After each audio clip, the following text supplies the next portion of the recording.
Bienvenue à tous. Aujourd'hui, on va s'attaquer à un mystère qu'on croise tous les jours sans même y penser. Pourquoi est-ce que le fer, quand on le laisse dehors, finit en tas de poussière orange, alors que l'aluminium, lui, semble ne pas bouger d'un poil? C'est quand même dingue, deux métaux si courants avec des destins complètement opposés. Voilà la grande question. Comment ça se fait que l'un s'effondre alors que l'autre, il utilise l'air qui l'attaque pour se construire une véritable armure? D'un côté, on a une faiblesse fatale et de l'autre, un système de défense, mais d'une ingéniosité incroyable. Pour comprendre ça, il faut plonger au cœur de la matière, dans la chimie de la corrosion. Allez, on commence par le cas le plus connu, notre coupable numéro 1, le fer.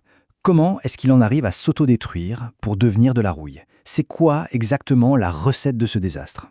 Pour le savoir, une petite expérience toute simple nous met sur la voie. Regardez, si on met du fer avec de l'air et de l'eau, bingo, la rouille apparaît.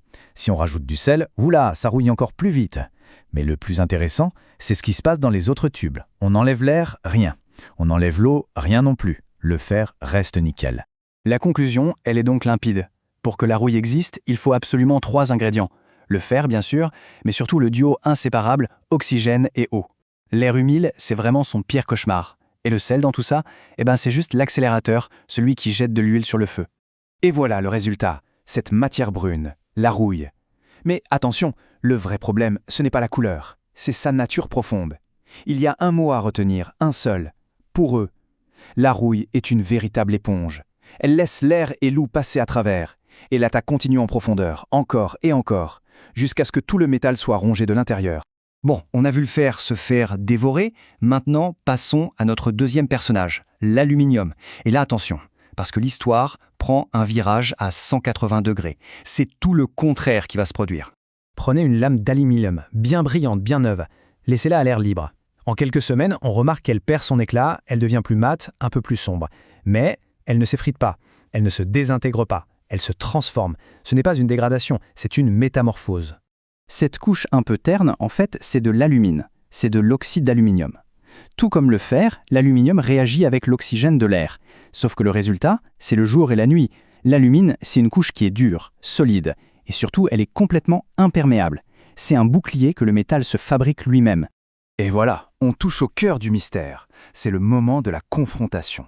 En mettant ces deux réactions côte à côte, on va enfin comprendre pourquoi l'un est condamné à disparaître et l'autre à se protéger. La différence, elle saute aux yeux. D'un côté, la rouille, poreuse, qui s'écaille et qui laisse la porte grande ouverte pour que la corrosion continue. De l'autre, l'alumine. Elle est dense, non poreuse, elle colle au métal et surtout, elle bloque complètement l'accès à l'oxygène. La réaction s'arrête net. L'un, c'est un arrêt de mort, l'autre, c'est une assurance vie. C'est exactement ça. Tout le secret est là. La faiblesse fatale du fer, c'est la porosité de sa rouille. Et cette même caractéristique, inversée, devient la force incroyable de l'aluminium, l'imperméabilité de son alumine. C'est fou de se dire que l'aluminium utilise l'air qu'il attaque pour se forger sa propre défense. D'accord, le fer est donc super vulnérable, on a bien compris. Alors comment on fait dans la vie de tous les jours pour l'empêcher de finir en poussière? Comment est-ce qu'on a appris à déjouer cette faiblesse? La logique est finalement assez simple. Si le fer est incapable de se fabriquer tout seul un bouclier imperméable, c'est à nous de lui en donner un.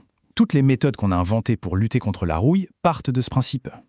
En pratique, on a 3 grandes stratégies. La plus simple, on lui met un manteau. Une couche de peinture, de graisse, de l'huile, n'importe quoi qui va faire barrière. Deuxième méthode, plus rusée, la galvanisation. On le recouvre avec un autre métal, du zinc, qui va en quelque sorte se sacrifier pour lui. C'est le zinc qui va rouiller à la place du fer. Malin. Et enfin, la solution la plus élégante, on le modifie de l'intérieur en créant un alliage. C'est le secret de l'acier inoxydable. On ajoute du chrome au fer, et c'est ce chrome qui va former une fine couche protectrice imperméable à la surface, un peu comme le fait l'aluminium. Tout ça nous laisse avec une idée assez fascinante. La nature a mis au point ce mécanisme de défense incroyable où une attaque est transformée en protection. Et ça fait réfléchir. Combien d'autres secrets de ce genre, de mécanismes aussi géniaux, se cachent dans les réactions chimiques tout autour de nous, et qui n'attendent qu'à être découverts?